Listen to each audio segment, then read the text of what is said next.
এই যুগের যুবকরা যদি হযরত ওমরের ভূমিকা পালন করে, ইসলাম কায়েম করার জন্য, দেশ পরিবর্তন করার জন্য যদি এখন আবার ওই ওমরের ভূমিকা যুবকরা পালন করে, তাহলে এই দেশে স্বৈরাচার যেভাবে পালিয়ে গিয়েছে, প্রধান যেভাবে পালিয়ে গিয়েছে, তাদের আরো যারা আছে তারাও জমিন থেকে পালাতে বাধ্য হয়ে যাবে।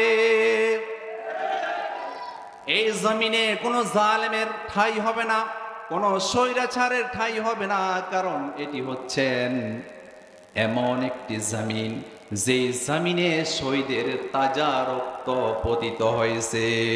ঠিক কিনা বলেন? অতএব কোন স্বৈরাচারের জায়গা এই জমিনে হবে না, এই সুযোগ আর দেওয়া যাবে না। সম্মানিত হাজিরিন, তাহলে ইসলামের আওয়াজ, আল্লাহর ধ্বনি, তাকবীর বুলন্দ আওয়াজ হবে। আমরা বলি নারায়ে তাকবীর। শেষ পর্যন্ত এভাবে দেওয়া যাবে তো ইনশাআল্লাহ? সম্মানিত হাজিরিন, বলতেছিলাম যে আল্লাহ রাব্বুল আলামিন যে কোরআনটি নাজিল করেছেন, এখানে কোনো সন্দেহ সংশয় নাই। আমরা রাসূলের সিরাত থেকে কথা বলব। বলুন তো, রাসূলের সিরাত হচ্ছে মহাগ্রন্থ আল কোরআন। বলেন সুবহানাল্লাহ। সাহাবায়ে কেরাম আম্মা জান আয়েশা সিদ্দিকা রাদিয়াল্লাহু তাআলা আনহাকে জিজ্ঞেস করলেন যে রাসূল সাল্লাল্লাহু আলাইহি ওয়াসাল্লামের চরিত্র কেমন? হযরতে আয়েশা সিদ্দিকা রাদিয়াল্লাহু তাআলা আনহা বললেন, তোমরা কি মহাগ্রন্থ আল কোরআন পড়ো না? পুরা কোরআন হচ্ছে রাসূলের পুরা জীবন। সুবহানাল্লাহ বলেন। ওটা এমন একটি কোরআন, রাসূল হচ্ছেন প্র্যাকটিক্যাল কোরআন, যে কোরআন ইয়ামশি ফিল আরদ, জমিন দিয়ে চলাফেরা করে। বলেন সুবহানাল্লাহ। আমাদের কাছে যে কোরআনের কপিটা আছে এটা হচ্ছে প্রিন্টেড কপি, ফটোকপি, কিন্তু রাসূল এমন বাস্তব জীবনে কোরআন ছিলেন, গোটা কোরআনের শুরু থেকে শেষ পর্যন্ত যতগুলো নিয়ম কারণ আছে, যতগুলো বিধান আছে, আল্লাহ রাসূল প্র্যাকটিক্যাল জীবনে সবগুলো বুঝিয়ে দিয়ে গিয়েছেন। সুবহানাল্লাহ বলেন। অর্থাৎ পুরা কোরআনটাই হচ্ছে রাসূলের চরিত্র। মা ইয়ান্তিকু আনিল হাওয়া ইন হুয়া ইল্লা ওয়াহয়ু ইউহা। রাসূল নিজের থেকে একটি কথা বলেন নাই, একটি কাজ করেন নাই, যতক্ষণ পর্যন্ত রব অনুমতি দিয়েছেন। সুবহানাল্লাহ বলেন। সেই কোরআন থেকে যেখান থেকে কথা বলা হবে সেটাই হচ্ছে রাসূলের সিরাত। বলেন সুবহানাল্লাহ। এই সূরাটি নাজিলের প্রেক্ষাপট হচ্ছে রাসূল সাল্লাল্লাহু আলাইহি ওয়াসাল্লামের কাছে যখন ওহী নাজিল হলো হেরা গুহার মধ্যে, তখন কিছুদিন ওহী নাজিল হওয়া বন্ধ ছিল। এটা মুফাসসিরিন কিরাম ব্যাখ্যা করেছেন, হয়তো 15 দিন অথবা 40 দিন, কেউ কেউ বলছেন এটা 1 বছর বন্ধ ছিল।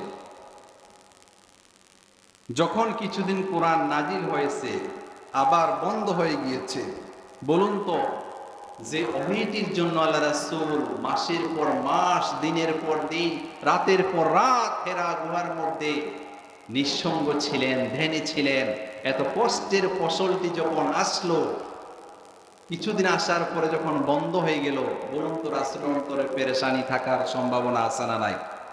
কথা বলেন না কেন, আছে কিনা? রাসূলের অন্তরে পেরেশানি শুরু হয়ে গেল, কি ব্যাপার, কোনো ভুল হয়ে গেল কিনা, ওহী আসে না কেন? এইদিকে ইসলামের দুশমন যারা, তারাও বলা বলি করতে লাগলো যে মুহাম্মদের কাছে এখন আর কোরআন আসে না।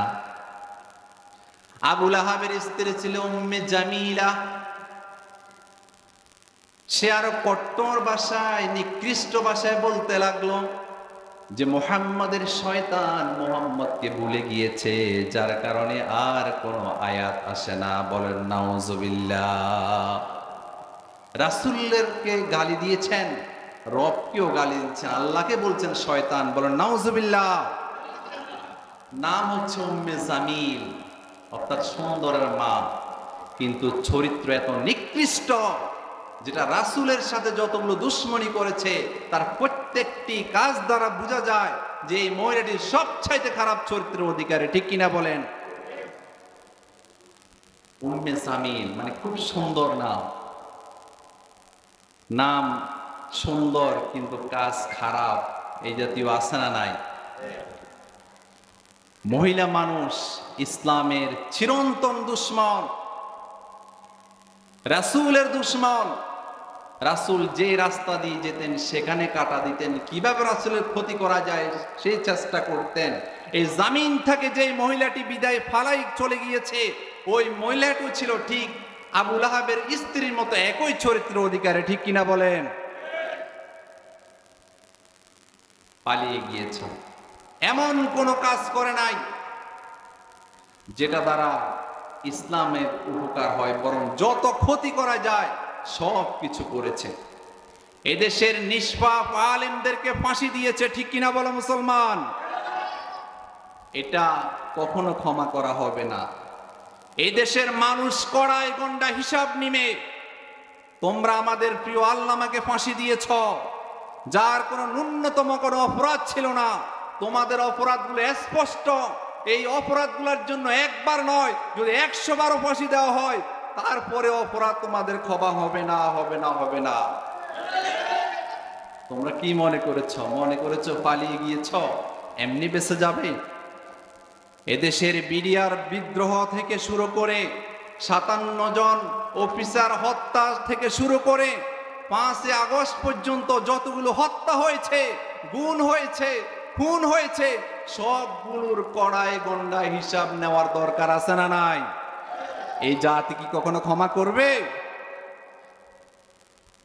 নাম কিন্তু সুন্দর, সেটার অর্থ কিন্তু খুব সুরত, খুব সুন্দর, কিন্তু চরিত্র কি ভালো নাকি খারাপ? ইসলামের চিরন্তন দুশ্মন। এই মহিলাটির বিচার হওয়ার দরকার আছে না নাই? তার দোসর যারা তাদেরও হবে, পালানোর কোনো সুযোগ থাকবে না। তাহলে বলতেছিলাম, সে বলতে লাগলো যে মুহাম্মদের উপর মুহাম্মদের শয়তান নারাজ হয়ে গিয়েছে। বলেন নাউজুবিল্লাহ।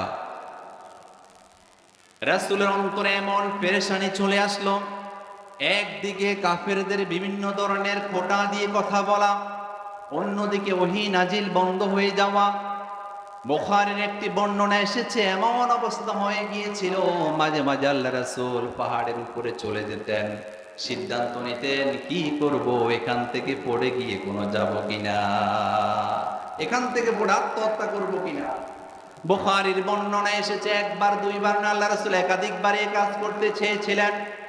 যতবার তিনি এই কাজ করতে চেয়েছিলেন, পাহাড়ে গেলেন, পেরেশানিতে ছিলেন, জিবরাইল আলাইহিস সালাম সরাসরি বললেন, ইয়া রাসূলুল্লাহ, আপনাকে আল্লাহ রাব্বুল আলামিন ভুলে যান নাই, আপনি অবশ্যই সত্য নবী।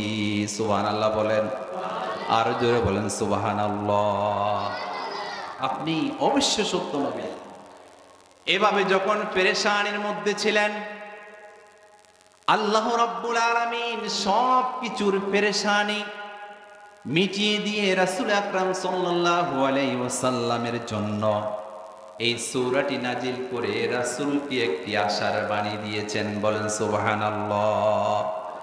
আল্লাহ রাব্বুল আলামিন বলেন, ওয়াদ-দুহা ওয়াল-লাইলি ইযা সাজা মা ওয়াদ্দাআকা রাব্বুকা ওয়া মা ক্বালা। জোরে বলুন আল্লাহু আকবার। আল্লাহ রাব্বুল আলামিন বলেন, উজ্জ্বল দিনের শপথ, গভীর অন্ধকারের শপথ, হে রাসূল আপনার রব আপনাকে কখনো ভুলে যায় নাই। সুবহানাল্লাহ বলেন। আল্লাহ রাব্বুল আলামিন এখানে দিনের কসম করেছেন, আবার রাতের কসম করেছেন। রাতের পরে যেমনি ভাবে অবশ্যকভাবে অত্যাবশ্যকভাবে দিন আসবে, দিনের পরে যেমনি ভাবে আবার রাত আসবে। পৃথিবীর কারো শক্তি নাই দিনটিকে একটু থামিয়ে দেওয়া, রাতটিকে একটু স্তব্ধ করে দেওয়া। পৃথিবীর জমিনে এই ক্ষমতা কারো আছে কিনা? কথা মনে আছে কিনা? আল্লাহ বলতে চেয়েছেন, যেমনি ভাবে রাতের পরে দিন আসে, হে রাসূল, এটাই সত্য যে আমি কসম করে বলছি ওহী বন্ধ হয়েছে, পেরেশানির কোনো কারণ নাই। আপনার কাছে অবশ্যই অবশ্যই আবার ওহী নাজিল হওয়া শুরু হয়ে যাবে।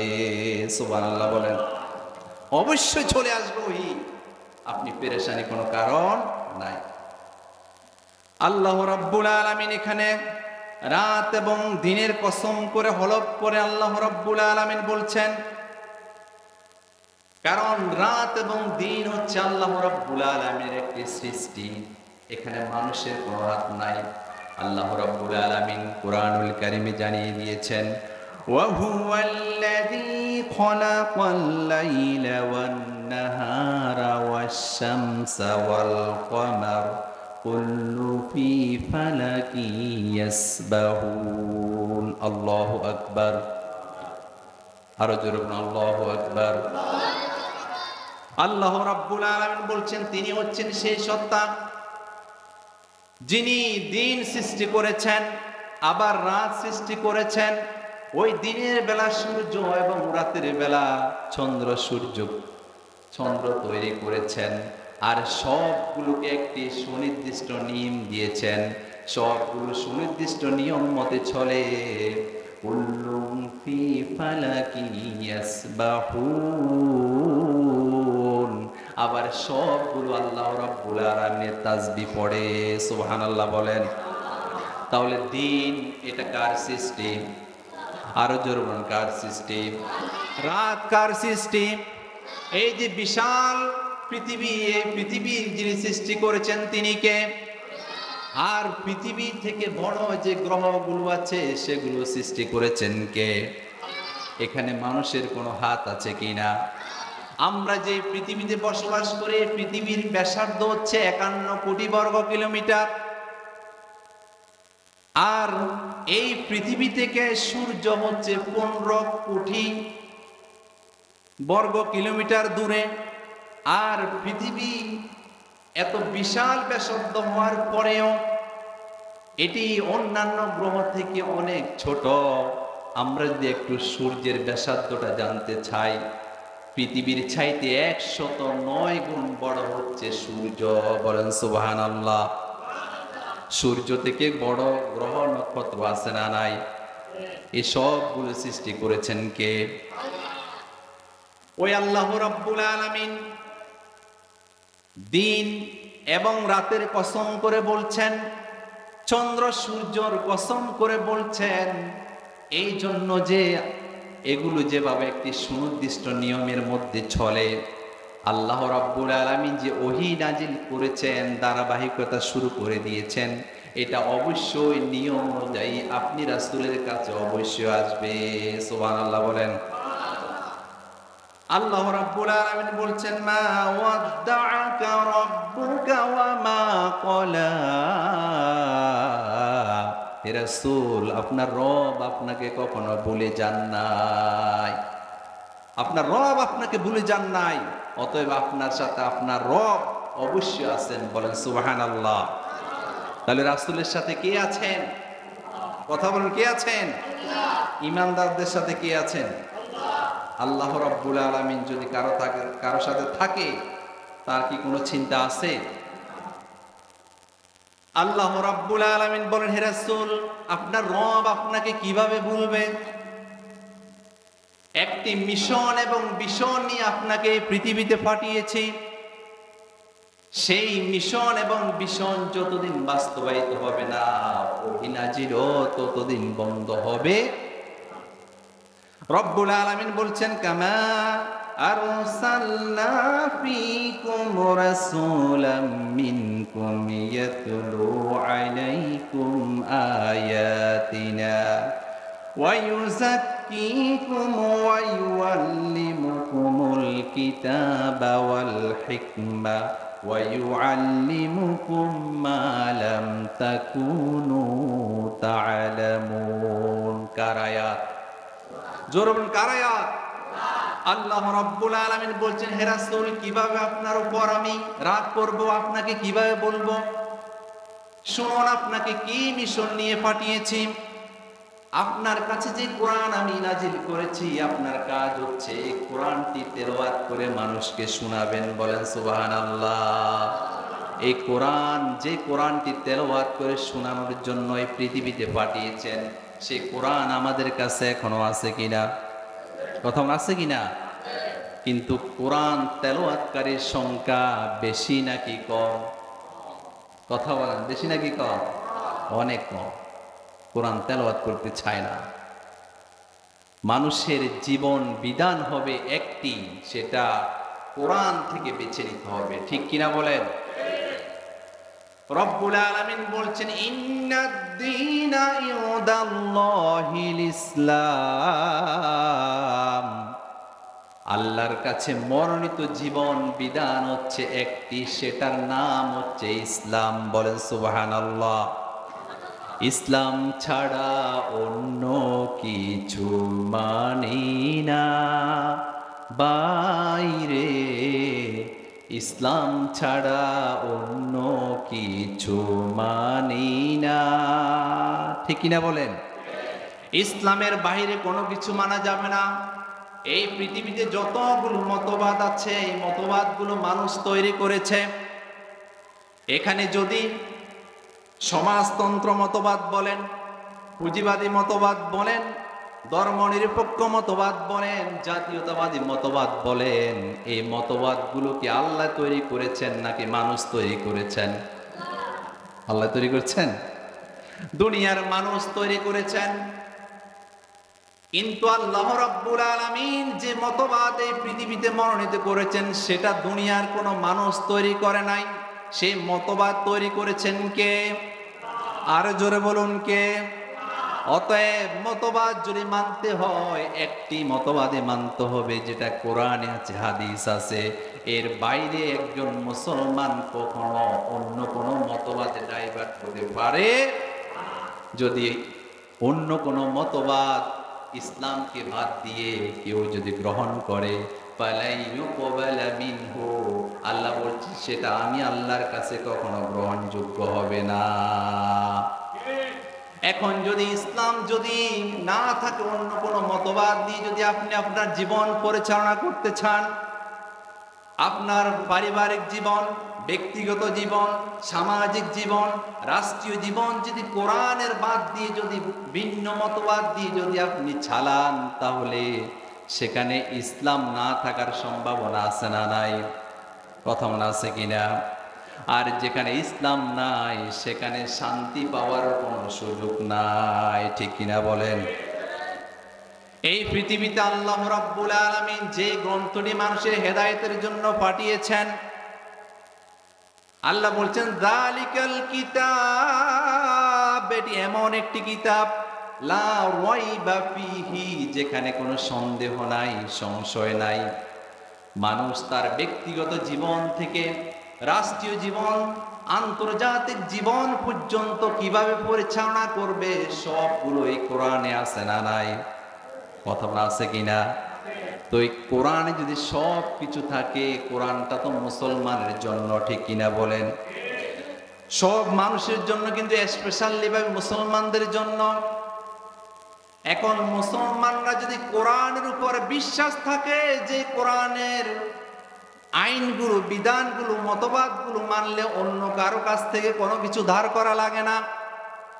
এখন আমাদের সন্দেহ হয়, যদি কোরআনের উপর পুরোপুরি ঈমান থাকে, ইসলামের প্রতি পুরোপুরি ঈমান যদি কারো থাকে, কোরআনকে বাদ দিয়ে ভিন্ন মতবাদে যাওয়ার কোনো সুযোগ নাই। আছে কিনা?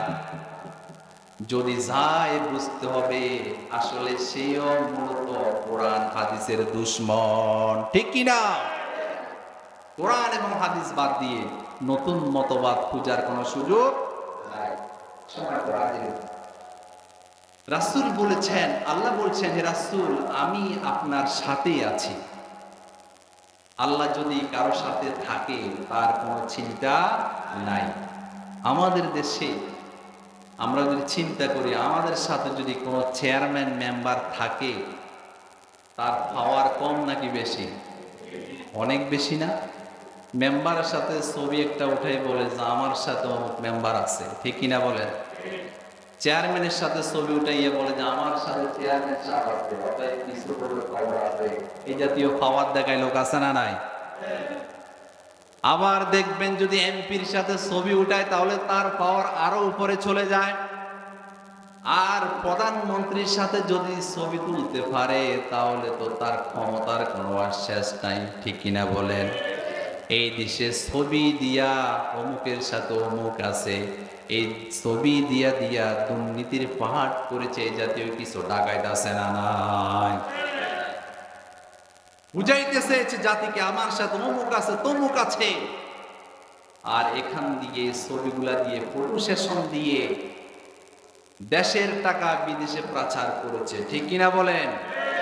এদেশের গরিবের মানুষের অধিকার হরণ করে নিজেরা অর্থের ভাট করেছে, নিজের নামে, নিজের স্ত্রীর নামে, নিজের 14 গোষ্ঠীর নামে সম্পদ কিনে কিনে ভাট করেছে। আর এদেশের গরিব গুলাকে চুষে চুষে একেবারে ছিন্ন ছিন্ন মরার অবস্থা করেছে, ঠিক কিনা বলেন? এদের পাওয়ার একটা যে আমার সাথে অমুক আছে, কিছুই করা যাবে না, কিছু বলা যাবে না, বললে খুন গুম আছে না নাই? একটু যদি ব্যতিক্রম বলা হয় তাহলে তার জন্য আয়নাগর রেডি রাখা হয়েছে, ঠিক কিনা বলেন? আয়নাগর তৈরি করে দেশের হাজার হাজার মুসলমানকে কষ্ট দিয়েছে, ঠিক কিনা? এই ঘরগুলো এখনো আছে। তোমরা যারা জুলুম করেছো মনে রেখো, আয়নাগরে একদিন তোমাদেরকে ওই জাতি রাখবে, ছাড় দেওয়া হবে। আয়নাগর আছে, থাকবে। যেগুলো তোমরা তৈরি করেছো তোমাদেরকে সেগুলা দিয়ে শাস্তি দেওয়া হবে। যে ফাঁসির রশি তোমরা ব্যবহার করেছো, যে ট্রাইব্যুনাল তোমরা তৈরি করেছো, সেই ট্রাইব্যুনাল সে ফাঁসির রশি দিয়ে তোমাদেরকে ফাঁসানো হবে, ঠিক কিনা বলেন? ছাড় দেওয়া হবে না, ছাড়ার কোনো সুযোগ আছে? নাই। আল্লাহ রাব্বুল আলামিন বলছেন, হে রাসূল আপনার সাথে আমি আছি। আল্লাহর সাথে আল্লাহ রাব্বুল আলামিন তার হাবিবের সাথে আছেন। আর আমরা যারা রাসূলের উম্মত, আমরা যদি রাসূলের সিরাত আমাদের নিজের জীবনে বাস্তবায়ন করতে পারি, আমাদের সাথেও যিনি থাকবেন, জবান খুলে বলুন তো তিনি কে? আল্লাহ রাব্বুল আলামিন বলছেন, ইন্নাল্লাহা মা'আস সাবিরিন, যারা ধৈর্যশীল আমি আল্লাহ রাব্বুল আলামিন তাদের সাথে আছি, বলেন সুবহানাল্লাহ। বিপদে আপদে ধৈর্য ধরতে হবে একজনের উপর, তিনি কে? তাহলে আল্লাহ আমাদের সাথে থাকবে, ঠিক কিনা বলেন? সময় তো হাজির, আল্লাহ রাব্বুল আলামিন তার রাসূলকে এই এনসিউ গুলা করে এরপরে কয়েকটি মেসেজ দিচ্ছেন। মেসেজগুলা কি? রব্বুল আলামিন বলছেন, ওয়ালাল আখিরাতু খায়রুল লাকা মিনাল উলা। হে রাসূল, আপনার আগের জীবনের চাইতে পরবর্তী জীবন অনেক অনেক উত্তম, বলেন সুবহানাল্লাহ। আপনার আগের জীবন যেটা চলে গিয়েছে এটা থেকে পরবর্তী জীবন অনেক উত্তম, সুবহানাল্লাহ বলেন। কিভাবে উত্তম একটু দেখেন। আল্লাহ রাসূল যখন জন্মগ্রহণ করলেন, জন্মগ্রহণের সাথে সাথে কোন পৃথিবীতে যখন কোনো বাচ্চা জন্মগ্রহণ করে সব চাইতে বেশি খুশি হয়ে যান তার মা, তার বাবা। সন্তানের জন্য কত আয়োজন, কত প্রয়োজন। কিন্তু রাসূল সাল্লাল্লাহু আলাইহি ওয়াসাল্লাম জন্মাবার আগেই তার পিতাকে হারিয়ে ফেলেছেন। জন্মের পূর্বেই রাসূল তার আব্বাকে হারিয়ে ফেলেছেন। এটার মতো দুঃখ বেদনা আর কি হতে পারে? এরপরে যখন রাসূলের বয়স মাত্র 6 বছর হলো, 6 বছরের সময় মাকে হারিয়ে ফেললেন। বাবা হারালেন জন্মের আগে, 6 বছরের বাচ্চা তার মাকে হারিয়ে ফেললেন। তাহলে অভিভাবক জন্মের আগেও চলে গিয়েছে, জন্মের পরে যেটা ছিল সেটা কেউ নিয়ে গিয়েছেন কে? কথা বলেন, কে নিয়েছেন? রাসূল অভিভাবক শূন্য হয়ে গেলেন। যদিও মা হারান, যদিও বাবা হারান, আল্লাহ রাব্বুল আলামিন রাসূলের দাদা আব্দুল মুত্তালিব তার অন্তরে রাসূলের প্রতি এমন মায়া মহব্বত সৃষ্টি করে দিলেন, আব্দুল মুত্তালিব নিজের জীবনের চাইতেও নাতিকে বেশি ভালোবাসতেন। বলেন সুবহানাল্লাহ। এই যে ভালোবাসা, আব্দুল মুত্তালিবের এই ভালোবাসা সৃষ্টি করেছেন যিনি, তিনি কে? এবার চিন্তা করে দেখুন, বাবাকে হারিয়েছেন জন্মের আগে, মাকে হারিয়েছেন 6 বছর পরে, করুণ অবস্থা থেকে একজন অভিভাবক যিনি তৈরি করে দিলেন তিনি কে? 8 বছর বয়সে আব্দুল মুত্তালিব দাদাকেও হারিয়ে ফেললেন। দাদাকে যখন হারিয়ে ফেললেন, রাসূল আকরাম সাল্লাল্লাহু আলাইহি ওয়াসাল্লাম আবার অভিভাবক শূন্য হলেন। আল্লাহ রাব্বুল আলামিন বলছেন, হে রাসূল, তোমাকে অভিভাবক শূন্য রাখবো না, তোমার চাচা আবু তালিবকে আমি তোমার জন্য অভিভাবক বানিয়ে দিলাম। সুবহানাল্লাহ বলেন। আবু তালিব ভাতিজাকে এত বেশি ভালোবাসতেন, ইসলাম গ্রহণ করেন নাই, কিন্তু ভাতিজার গায়ে কোনো আঘাত আসুক, ভাতিজাকে কেউ কষ্ট, আখিরাতু খায়রুল লাকা মিনাল উলা, হে রাসূল, আপনার আগের জীবনের চাইতে পরবর্তী জীবন অনেক অনেক বেশি উত্তম। আপনি এবার চিন্তা করে দেখুন, বাবাকে হারিয়েছেন, মা অভিভাবক ছিল, সেটা চলে গিয়েছেন, দাদা অভিভাবক হলেন, এরপরে চাচা অভিভাবক হলেন, চাচার পরে খাদিজাতুল কুবরা অভিভাবক হয়ে গেলেন, স্ত্রী হয়ে গেলেন। শুধু তাই নয়, মক্কার জমিনে ইসলামী দাওয়াত শুরু করলেন। এরপর আল্লাহ রাব্বুল আলামিন কোরআন দিলেন, কোরআনের মাধ্যমে একটি ইসলামী সমাজ বিনির্মাণের চেষ্টা করলেন। জালেমরা সহ্য করতে পারল না, রাসূলের উপর বিভিন্নভাবে আক্রমণ, কষ্ট দেওয়া শুরু করলো। আল্লাহ রাব্বুল আলামিন রাসূলকে হিজরতের নির্দেশ দিলেন। যে মক্কার জমিনে অনেক নির্যাতিত হয়েছেন, নিষ্পেষিত হয়েছেন, মক্কার মানুষগুলো রাসূলকে ঘৃণা করতেন, যারা কাফের ছিলেন। আল্লাহ রাব্বুল আলামিন মদিনাবাসীর অন্তরে এমন মোহাব্বত পয়দা করে দিলেন, আল্লাহ রাসূলকে সাদরে গ্রহণ করে রাজার মতো মদিনাতে বরণ করে নিলেন। বলেন সুবহানাল্লাহ। এই যে নিয়ামত যিনি দিয়েছেন তিনি কে? আপনারা কি বিরক্ত হচ্ছেন? একটু জিকির করি, সুবহানাল্লাহ, আলহামদুলিল্লাহ, লা ইলাহা ইল্লাল্লাহ, লা ইলাহা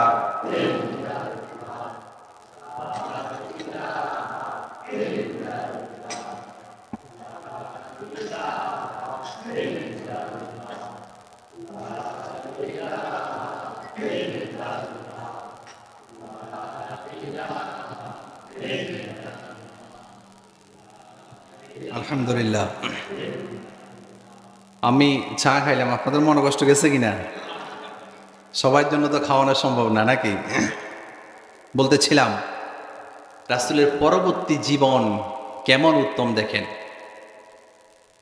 আল্লাহর রাসূলকে মদিনার জীবনে মদিনার মানুষগুলো এত বেশি ভালোবেসেছিলেন, রাজার মতো করে বরণ করে নিলেন। বরণ করার পরে এতটুকুতে ক্ষান্ত থাকেন নাই, আল্লাহ রাসূলকে মদিনার রাষ্ট্রনায়ক হিসাবে তারা মনোনীত করে ফেললেন। সুবহানাল্লাহ বলেন।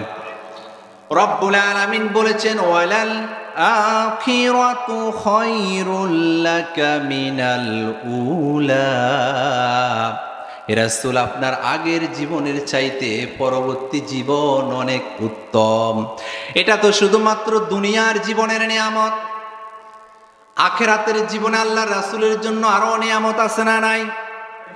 আল্লাহ রাব্বুল আলামিন বলছেন, ওয়ালা সাওফা ইউতিকা রাব্বুকা ফাতারদা, হে রাসূল, আপনাকে আল্লাহ রাব্বুল আলামিন এমন কিছু নিয়ামত দিবেন যে নিয়ামতগুলো পেলে আপনি খুশি হয়ে যাবেন। বলেন সুবহানাল্লাহ। এমন কিছু নিয়ামত আপনাকে দিবেন যেগুলো দেখলে, জানলে, পেলে আপনি খুশি হয়ে যাবেন। জোরে বলেন সুবহানাল্লাহ। আরো জোরে বলেন সুবহানাল্লাহ।